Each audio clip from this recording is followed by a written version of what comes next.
Visita canal9.cl y también biobiochile.cl. Específicamente en su unidad de investigación vas a encontrar reportajes, entrevistas, artículos que hoy día nos invitan a conversar acerca de un tema muy brutal que ocurre lamentablemente dentro de nuestras instituciones, específicamente dentro de la Iglesia, aquí a nivel nacional. La Iglesia Católica, una vez más, en la palestra por casos de abuso sexual infantil. Nos acompaña Sandra Martínez, periodista de esta unidad, para hablar acerca de esta investigación que está en curso. Hay que decirlo, todavía no hay resoluciones de la justicia al respecto. ¿Cómo estás? Muy bien, muchas gracias. Sí. Bueno, como tú decías, también no solo la Iglesia Católica, aquí también está involucrado el Poder Judicial, porque el actual acusado es, en el presente, ministro de la Corte de Apelaciones de Arica. Y al mismo tiempo está acusado por abuso sexual con menores de edad. Bueno, vamos a la génesis de todo esto, porque nuevamente la Iglesia Católica de alguna manera hace oídos sordos de las denuncias de personas, en este caso de familias menores de edad, con lo que uno pensaba ya podía haber cambiado al alero de los nuevos tiempos. Al parecer se siguen repitiendo estos de tratar de ocultar, bajarles el perfil o... Sí, ya lo sacamos de la Iglesia, pero no se generan denuncias correspondientes para que la justicia investigue. Cuéntanos un poco el origen de este lamentable caso. Sí, mira, a ver, hagamos una cronología. Primero, esto partió en 2013. Él en ese entonces, año 2012-2013, Reinaldo Oliva Lagos, él era diácono de acá del Arzobispado de Concepción. Y al mismo tiempo que él era diácono, que estaba muy involucrado en la Iglesia Católica, con Fernando Chomalí como arzobispo de Concepción, él era juez en el Tribunal Oral en lo Penal de Concepción. O sea, ya era una autoridad de peso en ambas instituciones, ¿ya? Ese mismo año, él alcanzó a ser diácono 1 año, 4 meses, si no me equivoco, y cayó una primera denuncia, que fue una madre, también involucrada en la Iglesia, que dijo que tenía conversaciones sexuales, de índole sexual, con él, con su hijo de 12 años y también con otros menores de edad. Se abrió una investigación interna en la Iglesia y efectivamente corroboraron, tuvieron los chats, que esos están publicados dentro del reportaje, que son muy explícitos. O sea, es Reinaldo, el entonces juez, actual ministro, hablaba de masturbaciones, de invitarlo a quedarse a su casa y le decía cosas sexuales a un menor de 12 años. Y la madre en ese entonces dijo que no era solo mi hijo, hay muchos menores de edad porque yo investigué con otras madres y no es el único caso. ¿Qué hizo la Iglesia en ese momento? Lo echó efectivamente del diaconado, lo restringió, le dijo tú mejor, pero también se lo sugirió, no fue, le dijo como mejor pide tu reducción al estado laical, envía una carta al Papa Francisco en ese momento para que, y da alguna excusa como no la verdad, claramente. Y él dijo que sus tiempos de abogado no eran compatibles con lo que le estaban pidiendo en la Iglesia. Esa fue su excusa y esa fue también la verdad que se extendió dentro de toda la Iglesia, menos lo que sabían la verdad. Lo que llegó al Vaticano. Lo que llegó al Vaticano, claro. Entonces ya después lo echan, pero nunca la Iglesia, sabiendo que habían delitos de abuso sexual implícitos, así, no hubo contacto físico, pero sí hubo connotación, nunca denunció. Y esto es importante, Sandra, porque estas denuncias, bueno, él llega a ser diácono célibe el año 2012. Las primeras denuncias son del año 2013. Sí. O sea, ya el año 2013, la Iglesia, aquí en Concepción, tenía antecedentes de que esta persona, un hombre, un adulto, estaba teniendo conversaciones de carácter sexual con niños. Sí. Ya, eso para partir. Ahora, José Miguel San Martín era, el año 2013, el secretario de la diócesis. Sí. Él fue el que se reunió y se entrevistó con Reinaldo Oliva y le muestra estas conversaciones, estos chats, y le dice, usted tuvo estas conversaciones con este niño, a quien ustedes en el reportaje lo nombraron como Matías. Sí. Matías es el primer caso. El primer caso. Claro. Luego de eso, esta misma persona, José Miguel San Martín, invita a Reinaldo Oliva a enviarle esta carta, ¿cierto?, al Vaticano, pedir que se le quite el título, en este caso, ¿cierto?, de diácono célibe, ¿verdad? Pero él iba a seguir ligado a la Iglesia de todas maneras. Sí. Ahora, José Miguel San Martín le dice algo a Reinaldo que no deja de llamar la atención. Y le promete, se compromete a que ellos como Iglesia no iban a decir nada. Sí. Pero que él se fuera. Sí, sí, eso está explícito también dentro de los documentos que nosotros subimos, que son las actas que hace la Iglesia. Actas oficiales que describen lo que pasó, lo que pensó, lo que dijo en ese momento, lo que ellos también mencionaron. Y sale textual, explícito, que 2 veces incluso la Iglesia, José Miguel le dijo, el entonces canciller, la Iglesia no va a decir nada, así que, entre comillas, quédese tranquilo, porque de nuestra parte no va a salir esto. Y eso es brutal, porque Sí. en el fondo aquí tenemos un compromiso por parte de la Iglesia al silencio, Sí. al silencio ante una persona que posiblemente se trate de un abusador de menores. Y lo dice textual, como tú bien dices, acá lo cito, le digo que por nuestra parte no informaremos nada, pero sí tendré que informárselo al presbítero Rivera, encargado de la escuela de diaconado.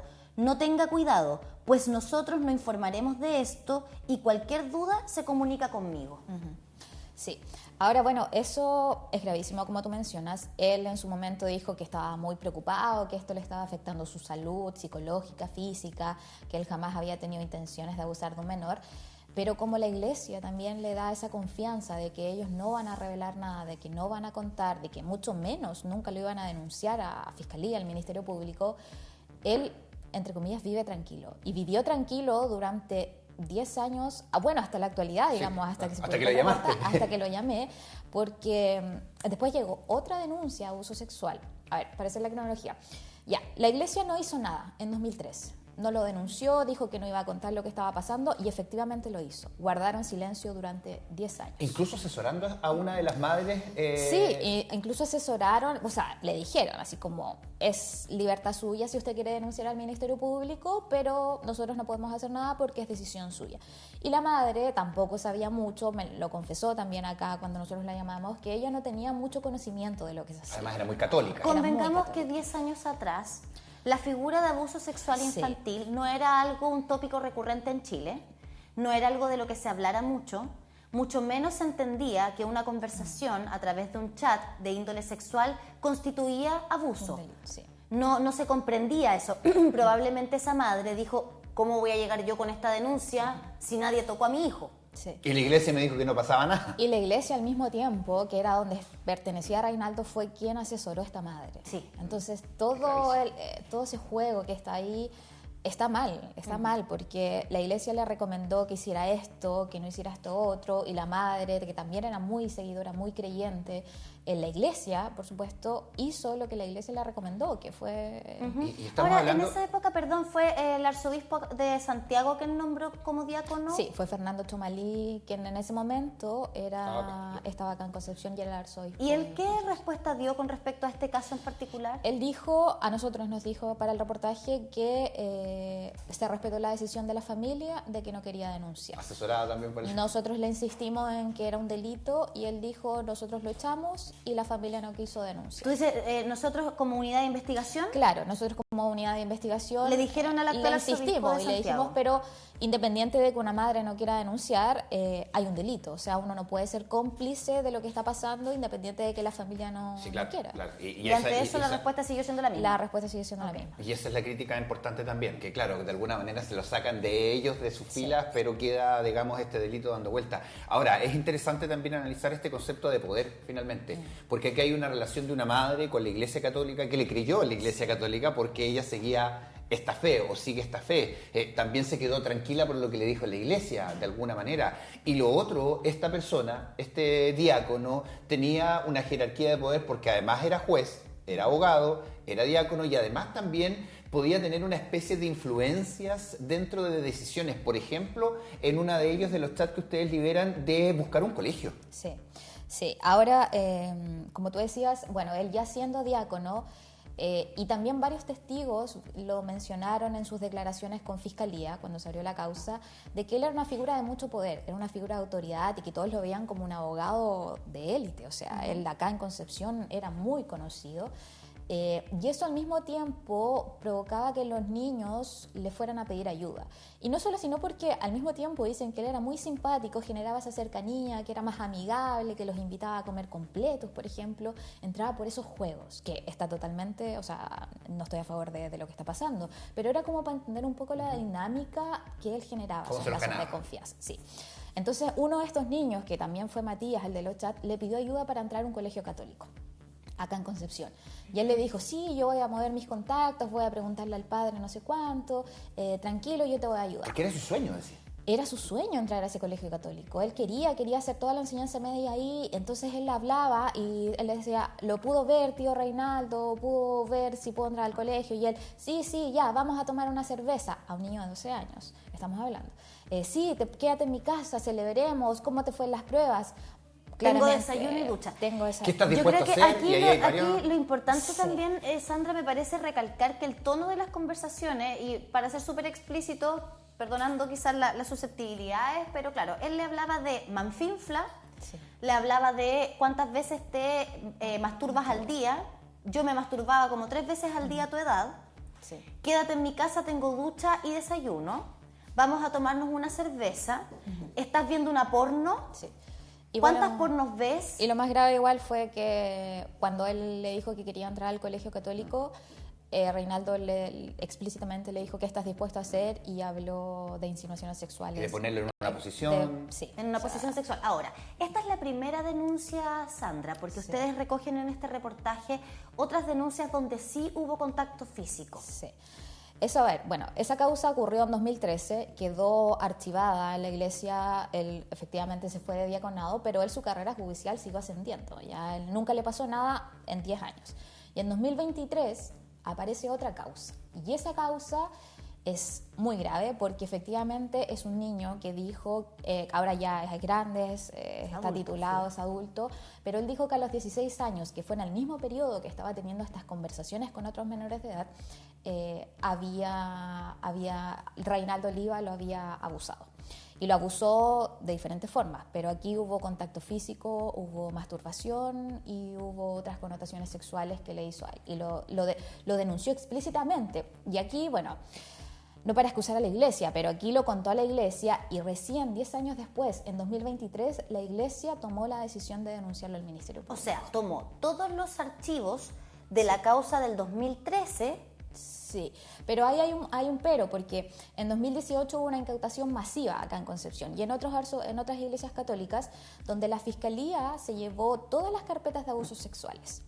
Acá eran muchas, se llevaron una camioneta llena de causas de abusos sexuales que ocurrieron dentro de la iglesia. Y que la iglesia manejó de manera interna. Eso nunca se supo hasta que la Fiscalía decidió hacer una investigación externa a lo que era la iglesia. Y eso es súper importante, Sandra, porque aquí no hubo una voluntad de la iglesia de entregar los documentos del año 2018, fue una determinación judicial. Una incautación. No, la iglesia nunca y posiblemente nunca lo hubiese hecho si es que la Fiscalía de Santiago, más encima de Rancagua en ese momento, no lo hubiese exigido. Y en esa carpeta, incluso con las miles de cajas que había, los miles de documentación, alguien interno de la iglesia, y lo pudimos corroborar con diferentes personas que estuvieron en ese momento, ese día de la incautación, que le dijo, ponga ojo a esa carpeta, que era la carpeta de Reinaldo Oliva Lagos. Le dijo, ojo porque esa carpeta contiene delitos graves. Y pusieron atención efectivamente, pero de 2018, que fue esta incautación, tampoco sucedió nada hasta 2023. No, hubo un silencio, siguió durante una década completa. Y ahí tenemos la crítica hacia la Iglesia Católica. Ahora, sumemos la justicia, el Ministerio de Justicia, sumemos los tribunales, porque él seguía paralelamente ascendiendo en su carrera como juez, digamos, hasta llegar a ser ministro hoy día. Pese a estos cuestionamientos que en algún momento salieron a la luz, pero que tampoco generaron alguna investigación interna. A ver, solo en 2018 el Ministerio Público, es decir, la justicia en Chile, tuvo acceso a esta carpeta ya antecedentes sobre Reinaldo Oliva. Sí. Y después de 2018, que ahí no sabemos si realmente hicieron algo, pero suponemos que no, porque la cronología que nosotros tenemos dice que no hicieron nada hasta que apareció una nueva denuncia en 2023. Y recién ahí, entre comillas, como que juntaron todo este rompecabezas, todas las causas de 2023, los chats sexuales que había tenido con otros menores. El 2013, claro. El 2013 y el 2023 hicieron todo este puzzle y dijeron, acá hay una causa de abuso sexual. Y lo investigaron 7 meses. Ahora, ¿cuál es la denuncia del año 2023? Es este nuevo niño que denunció que desde que él tenía 16 años, Reinaldo lo abusó. ¿Y por qué lo abusó? Y aquí también hay una nueva figura de abuso que es con estupro, que nos explicó una abogada, porque Este niño siempre quiso entrar y estudiar leyes. Reinaldo era abogado, pero él era muy pobre. Su padre estaba enfermo, su padre después murió también, él no tenía una figura paterna y él mismo dice, yo necesitaba a alguien, no tenía dinero, no podía estudiar, y Reinaldo, sin nada, sin pedir nada a cambio, supuestamente, le dijo, no te preocupes, yo te voy a pagar tu preuniversitario, le pagó todo, le pagó los estudios, él pudo efectivamente entrar a estudiar, pero después, ¿qué pasó? Él le sacaba todo en cara, le decía, oye, yo te pagué tu preuniversitario, oye, estás acá estudiando gracias a mí, oye, eres un ingrato, no me has ido a ver. Él se sentía en deuda, iba a la casa de Reinaldo y ahí era abusado, porque él también decía, él lo hacía como un juego. Yo nunca entendí, nunca le vi lo malo. Él también seguía a un hombre católico, religioso, y este otro chico también era un hombre muy de iglesia católica, toda su vida ahí. Entonces nunca entendió que realmente era un abuso. Habían muchas personas movidas por la fe que llegaban a la figura de Reinaldo Oliva, y ahí también hay otro componente que es muy complejo, esa vulnerabilidad espiritual o esa fe también que hace que haya personas que se acerquen y se aprovechen de eso. Ahora, lo que denuncia este último joven es que, claro, se juntaban en su casa, en su departamento, en el de Reinaldo Oliva, veían películas porno juntos, se masturbaban juntos, sí. Él le practicaba, Reinaldo Oliva, sexo oral a este joven. Sí, sí, era efectivamente lo que él denunciaba, ocurrió en varias instancias, no solo una vez. Y también ocurrió ya él siendo mayor de edad. Efectivamente, empezaron en 2016, empezaron cuando él tenía 16 años, pero después se prolongaron cuando él ya era mayor. Ahora, no solamente ocurrieron en el departamento de él también denunció abusos sexuales al interior de la iglesia cuando él era diácono permanente en ese momento, ya que ocurrieron en el sagrado, hubo tocaciones de genitales. Y no solo a él también, hubo otros testimonios, otros jóvenes que pertenecían, acólitos a la iglesia, que denunciaron, sí, Reinaldo de repente pasaba y me agarraba el trasero, o de repente me agarraba mis genitales. Y ellos decían, quedaban descolocados, pero como era una figura de autoridad, decía, no lo veía como algo malo. Estamos hablando de un diácono, no un cura, sí. También para hacer esa pero, diferencia. Pero era diácono, pero era el asesor de todos los acólitos menores de edad. Exactamente. Y ahí preguntarte también con la institucionalidad nuevamente, porque ya se supone que las instituciones tienen sus protocolos para hacerse cargo cuando llega algún tipo de denuncia, sea cual sea. Está claramente que la Iglesia Católica ha dicho que sí, pero al parecer no está ejecutando estos protocolos. ¿Qué pasa con la justicia y los nombramientos y el ascenso en cargos también que ha tenido, pese a que el 2018 ya se conocían los antecedentes de denuncias? Sí, y mira, a ver, Reinaldo ascendió como ministro de la Corte en 2023, en agosto de 2023. Y la nueva denuncia que se abrió, que recolectó todas las otras denuncias durante 10 años, ocurrió en junio de 2023. O sea, 2 meses antes se había abierto la investigación de su nombramiento, e incluso así, 2 meses después, él llegó a ser nombrado ministro. Nosotros le preguntamos efectivamente a la Corte de Apelaciones, consultamos cómo era el proceso, y ellos se excusaron de que ellos no revisan los antecedentes de los ministros, de que es una terna entregada por la Corte Suprema y es designada por el actual presidente, en este caso de Gabriel Boric, pero es el actual presidente de la República que está en el gobierno. En el fondo, la Corte de Apelaciones, para nombrar a sus ministros, confía en la terna hizo la Corte Suprema. Sí. Ahora, ¿qué responderá la Corte Suprema? Ahora la Corte Suprema, en todo caso, respondió, la vocera respondió ayer a raíz del reportaje y dijo que no tenía idea de estos antecedentes. Horrible. Que no sabía de ninguna causa contra él, que se enteró por la prensa de lo que estaba ocurriendo, y eso igual demuestra la gravedad de que los papeles de los ministros actuales, que son además quienes también van a después litigar en causas de abusos sexuales, por ejemplo, son quienes están al mando y no son revisados bajo ningún parámetro. Está un poquito más abajo que... O sea, Corte Suprema, Corte de Apelaciones, es lo más, uno de los más altos. ¿Qué responde Reinaldo Oliva, actual ministro de la Corte de Apelaciones del norte de nuestro país, ante estas acusaciones, ante estas denuncias? Sí. Porque tú lo llamaste. Yo lo llamé, sí. Bueno, él está en Arica actualmente, está allá, pero él siempre fue de acá de Concepción. Cuando yo lo llamé, él lo negó rotundamente. Dijo, no tengo nada que ver. Se le expusieron antecedentes con nombres y ahí él dijo, sí, me acuerdo, empezó a tartamudear, empezó a titubear, se percibía que estaba muy nervioso porque ni siquiera podía conectar las oraciones de lo que me estaba diciendo, y después dijo, sí, mándame un correo, yo le voy a responder lo que me está diciendo. El correo llegó 76 horas después, 3 días la respuesta, que solo dijo: prefiero no referirme a lo que usted me está preguntando. Esa fue la única respuesta Esa que fue la recibiste única por respuesta correo. oficial, o sea, como de él. Siendo que él se comprometió a entregarme una respuesta, me lo dijo, y me prometió, me dijo: sí, yo le voy a dar una respuesta de lo que usted me está diciendo, Ahora, mándame sus preguntas. ¿Cuál fue el tono de esa conversación, Sandra? Porque aquí, Sí. en toda esta cronología que tú hiciste en el reportaje y en todos los testimonios que pudiste recoger, había un común denominador de cómo la gente se refería a la figura de Reynaldo Oliva. Un hombre muy educado, muy cortés, muy cordial, muy amable y muy religioso. Muy religioso. Todavía, bueno, Reynaldo no pertenece oficialmente a la iglesia, pero sigue siendo un hombre laico que asiste a misas y va a todo. Y es irónico porque toda la gente a la que entrevistamos, que le dijimos: ¿cómo es él? O sea, descríbanos a Reynaldo. Él dice: es un hombre muy correcto, habla despacio, habla calmado, él te envía extractos de la Biblia por correo a otros jueces, a otros funcionarios del Poder Judicial. Entonces tú jamás vas a imaginar que un hombre tan correcto en papel puede estar acusado de esto. Todos se sorprendieron al decir que... Y también cuando nos contestó el teléfono, él fue muy, muy cordial. Nos dijo: sí, por supuesto, yo le voy a responder. Utilizó un lenguaje muy, muy, muy correcto. Entonces, eso igual nos demostró y nos corroboró al mismo tiempo de que todo lo que nos dijeron era cierto, de que él es un hombre recto en el papel. Aquí hay varias cosas graves, por no decir todo. Estamos hablando de una iglesia católica nuevamente que vuelve a ser cuestionada. Tal vez para algunos no será sorpresa. Pero que la justicia de nuestro país esté haciendo oídos sordos a una denuncia y no saber actuar de acuerdo a lo que ellos mismos van legislando es gravísimo. O que se enteren por la prensa. Y nuevamente pone en tela de juicio el nombramiento de los jueces, de las autoridades de nuestra justicia. Han aparecido chat de, no sé, favores políticos para poder nombrar a alguien. Oye, vota por este, te doy esto otro, te doy un cursito, te doy un doctorado. Y estamos hablando acá básicamente lo mismo. Y aquí nuevamente, y aquí involucra al gobierno de una decisión tomada con mala información. Pasó con los indultados del estallido social y ahora con el nombramiento de un juez. De un ministro de la Corte de Apelaciones.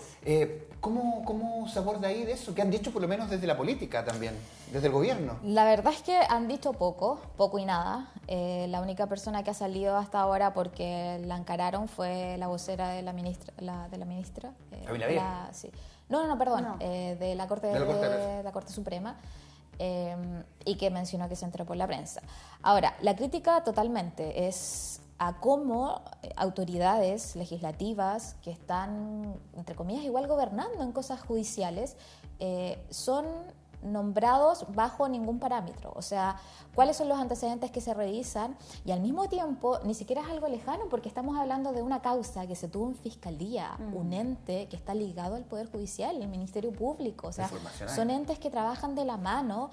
Y no pudo revisar si es que había algún antecedente. No hubo cruce de información. Ahora, ¿esa causa se cerró? Mira, no se cerró, pero se abrió en 2023, reitero, cuando se juntó todo. Sí. Se investigó 7 meses y en febrero de este año la pusieron en archivo provisional, porque todos los antecedentes que quedaron expuestos no fueron suficientes para Fiscalía para poder acreditar que el abuso. Que está en pausa, entre comillas, hasta que aparezcan nuevos antecedentes o nuevas denuncias. No está cerrada, pero tampoco lo están investigando y por eso a él nunca lo citaron a declarar. O sea, ahora, es brutal que esto ocurra a nivel de Poder Judicial en Chile, que no haya el cruce de información necesario para poder analizar los antecedentes de las personas que después tienen que fallar por todas las causas que lleguen hasta un nivel de Corte de Apelaciones. Eso por una parte. Y a mí no me deja de llamar la atención... muchas veces, y aquí, perdón si puede llegar a sonar irrespetuoso o de alguna manera hiriendo quizás las creencias profundas que tienen las personas, porque esto no tiene que ver con eso, no tiene que ver con una cuestión de fe, tiene que ver con cómo una institución privada como la Iglesia Católica actúa incluso creyendo que está por sobre la ley. ¿Por qué digo esto? Porque toma determinaciones de manera interna y de manera autónoma respecto de una persona que es y reviste un peligro contra niños. Sí. Las personas más vulnerables en una sociedad siempre son los niños y los ancianos. pero sobre todo los niños ante un depredador sexual o un posible depredador sexual. Y creer que con la sola decisión de quitarle un título de diácono a una persona, estás poniendo resguardo a los niños de tu congregación, me parece grave. Y me parece más grave todavía creer que ordenándole, como fue lo que te respondió también el arzobispo de Santiago, Fernando Chomaní, que se le ordenó que fuera a misa a otra iglesia, creyendo que eso es suficiente para mantener a un posible, y aquí lo ponemos en posible porque hay una investigación, a un posible depredador sexual infantil, alejarlo de sus posibles víctimas, me parece serio, porque sabemos que eso no es suficiente. Sí. No, o sea, es grave lo que pasó en el Poder Judicial, es grave lo que pasó en la Iglesia. Todas acá pueden hacer su mea culpa, pero eso no los exculpa de que las decisiones de responsabilidades que tomaron en su momento son gravísimas. Y lo peor también es que ahora, bueno, no sé qué pasará con la investigación, porque como se mencionó está en archivo previsional, pero ojalá que le vuelvan a abrir. O sea, como que ahora todos despertaron y dijeron, ¡ay, qué terrible, no puede ser!, cuando muchos ya sabían lo que ocurrió hace 10 años. ¿Ha tenido hoy, a esta hora, 11 de la mañana con 47 minutos, repercusiones, algún movimiento, algo tu reportaje? Ha tenido repercusiones ya, se abrió una investigación interna dentro del Poder Judicial. Veremos en qué pasa porque son ellos mismos quienes van a investigar a alguien ligado a estos sumarios. Y ha sido hasta ahora lo único que han hecho contra él. Él sigue en sus funciones actualmente. No sabemos todavía si es que lo van a suspender mientras se abra esta investigación o no. Pero estaremos atentos a lo que está pasando, obviamente, y a ver si también la parte judicial interna de abuso sexual se abre. Bueno, Sandra, como siempre, tremendo trabajo el que hacen ahí en la unidad de investigación de biobiochile.cl. Vamos a seguir atentos a lo que vamos ocurra. a seguir lo que pasa y se vienen otros reportajes también para que estén atentos y leyendo la sección. Gracias y felicidades. Bueno, y a pesar de las desconfianzas, de todas maneras, siempre el llamado es a denunciar cualquier cosa que usted sienta que se pasaron a llevar sus derechos, sobre todo con estas materias de menores de edad o temas de violaciones o de acoso, hacer las denuncias correspondientes a las policías y obviamente esperar también lo mejor de ellas y de nuestra justicia. Nos separan 12 minutos ya del medio.